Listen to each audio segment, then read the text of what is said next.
నాకు ఒక సంఘటన జరిగింది. మా ఇంటి మీదకెళ్ళి కరెంటు తీగ వెళ్తే ఇట్లా హోలీ పండుగ రోజు మా బాబు ఇట్లా ఆడుకుంటూ వెళ్తే ఒక నీటి చుక్క అక్కడ పడి అది వచ్చి తన బాడీలోకి వెళ్ళి కరెంటు పాస్ అయ్యి చేతికి కరెంటు వస్తే పాదాలకు వెళ్ళి మంటలు వెళ్ళాయి. ప్రమాదవశాత్తు 2-3 లక్షలు ఖర్చు చేస్తే తను బ్రతికిండు. మరి అటువంటి ప్రమాదమే ఈరోజు లక్ష్మీనగర్లో ఎదురు కాబోతూ ఉన్నది. రేపు బిల్డింగ్లో వెళ్ళి పిల్లలు పతాంగులు ఎగరేస్తారు, బట్టలు ఆరేస్తారు, ఏదో కార్యక్రమం చేస్తూ ఉంటారు. వారికి రక్షణ ఏ విధంగా ఇవ్వదలుచుకున్నారు మీరు?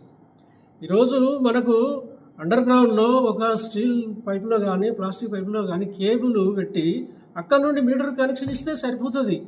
ఇంత పెద్ద ఖర్చు పెట్టి చేయాల్సిన అవసరం లేదని చెప్పి మేము భావించి ఈ యొక్క ప్రభుత్వానికి, మున్సిపల్ గవర్నమెంట్కు లేదా విద్యుత్ శాఖకు తెలపడం జరుగుతూ ఉన్నది. 3 ఆప్షన్స్ మేము సూచిస్తూ ఉన్నాం. మధ్యలో అన్న వేయండి వీధి లైట్లు, కరెంటు స్తంభాలు పాతి కనెక్షన్ ఇవ్వండి, ఏ ఇబ్బంది ఉండదు.